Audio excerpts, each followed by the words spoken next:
ہر قسم کے اسلامی بیانات کے لیے ہمارا یوٹیوب چینل مولانا محمد انور آفیشل کو سبسکرائب کریں۔ الحمد لله وكفى والصلاة والسلام على أشرف الأنبياء وعلى آله وصحبه أجمعين، أما بعد فأعوذ بالله من الشيطان الرجيم، بسم الله الرحمن الرحيم، قل هو الله أحد الله الصمد لم يلد ولم يولد ولم يكن له كفوا أحد، صدق اللہ العظیم۔ محترم سامعین، یہ جو سورہ اخلاص ہے اس کے احادیث کے اندر کئی نام ہیں۔ سب سے پہلی بات یہ ہے کہ آج کے اس نشست میں چند ایک باتیں سورہ اخلاص کے ساتھ، اس کے چند نام، اور اسی طرح سورہ اخلاص کا جو شان نزول ہے، اور اسی طرح ربط جو اس سے پہلے جو سور ہے، صورتیں ہیں، ان کے ساتھ تعلق ربط کیا ہے، تو مختصر سی تفسیر کے ساتھ سورہ اخلاص کے چند ایک اور نام بھی ہے۔ ان میں سے ایک ہے سورہ توحید، سورہ صمد، اور اسی طرح اس کا ایک نام ہے سورہ تفرید، اور اسی طرح سورہ تجرید اور سورہ اساس بھی اس کے کئی نام ہیں۔ یہ سارے وہ نام ہیں جو احادیث کے اندر ان کا ذکر آیا ہے، لیکن سب سے بیسٹ جو بہتر نام ہے وہ سورہ اخلاص ہے، جو صحیح روایات کے اندر امام رازی رحمۃ اللہ علیہ اور امام قطبی رحمۃ اللہ علیہ نے ان کے اس سورت کے اس نام کو زیادہ ترجیح دیا ہے کہ سورہ اخلاص اس کا بہتر نام ہے۔ لیکن یہ وہ نام ہے، قرآن کریم میں صرف 2 صورتیں ہیں جن کے اپنے نام اسی صورت میں نہیں ہیں۔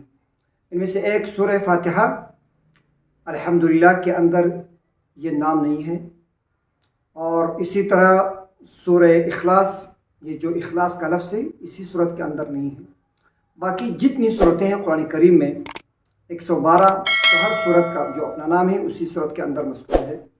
جیسا کہ سورۃ الکوثر ہے تو انا اعطیناک الکوثر، سورہ کافرون ہے قل یا ایھا الکافرون، تو اسی طرح سورہ لہب ہے تبت یدا ابی لہب، تو ہر ایک کا جو نام ہے اسی صورت کے اندر اس کا نام بھی مذکور ہے۔ لیکن یہ 2 صورتیں، ان کا نام ان صورتوں کے اندر نہیں ہے۔ اور دوسری بات، اس صورت کا شان نزول یہ ہے کہ مکہ مکرمہ میں جو مشرکین تھے عرب، انہوں نے ایک سوال کے طور پر حضور امام الانبیاء علیہ السلام سے یہ پوچھا تھا کہ انصب لنا ربنا انصب لنا ربک، کہ اپنے رب کے بارے میں ہمیں بتائے، اللہ کے نسب کے حوالے سے ہمیں بتائے، کون ہے، کیا ہے، کہاں ہے، اور اس طرح کی باتیں کرتے۔ تو مکہ کے لوگوں کے سوال پر یہ صورت نازل ہوئی۔ اور ایک واقعہ یہ بھی پیش آیا ہے کہ مدینۃ المنورہ میں جو یہود آباد تھے، انہوں نے بھی اس طرح کے کچھ سوالات کیے تھے کہ کون ہے تمہارا اللہ، ہمیں اللہ کے بارے میں بتائے، اس طرح کے سوالات کرتے، تو اس پر یہ صورت نازل ہوئی۔ یا یہ ہے کہ نبی علیہ السلام نے یہی صورت جو مکہ میں نازل ہوئی تھی ان کو سنایا کہ یہ قل هو اللہ احد اللہ الصمد، یہ اللہ تعالیٰ کی معرفت کے حوالے سے مختصر الفاظ میں، مختصر آیات میں جامع اللہ تعالیٰ کا اس میں تعارف کا بیان ہے۔ اور اسی طرح اس صورت کا جو ربط ہے ماقبل صورتوں کے ساتھ، جو اس سے سابقہ صورت ہے سورہ لہب، اس کے ساتھ ربط یہ ہے کہ سورہ لہب میں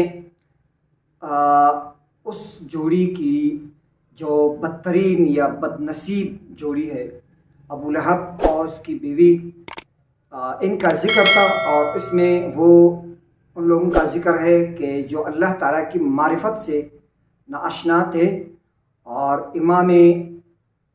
امام المرسلین، امام الانبیاء علیہ السلام کی معرفت سے ناآشنا لوگ تھے۔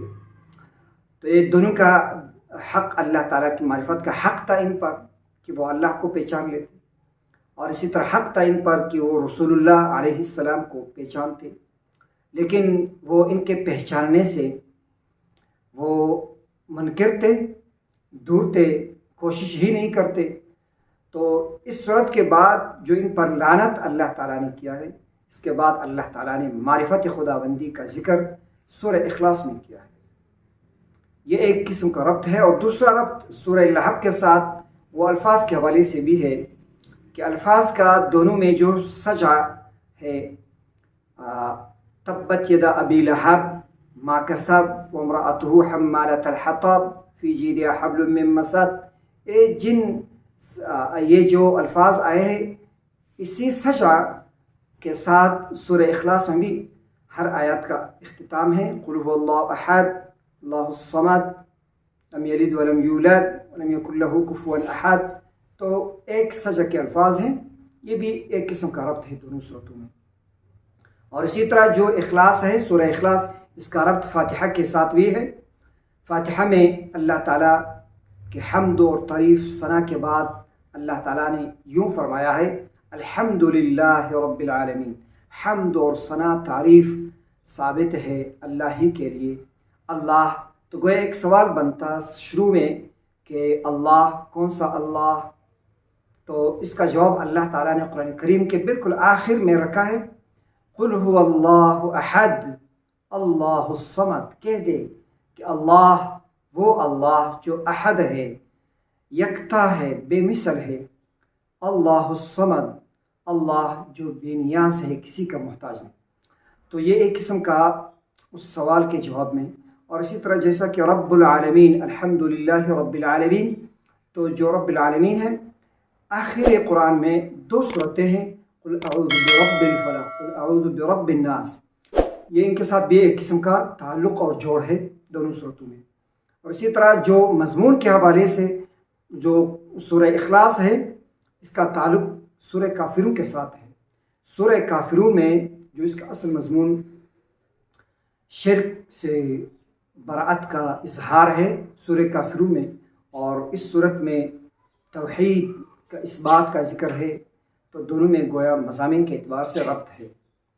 اللہ تعالیٰ ہمیں عمل کرنے اور صحیح عقیدہ رکھنے کی توفیق عطا فرمائے. وآخر دعوانا ان الحمد للہ رب العالمین.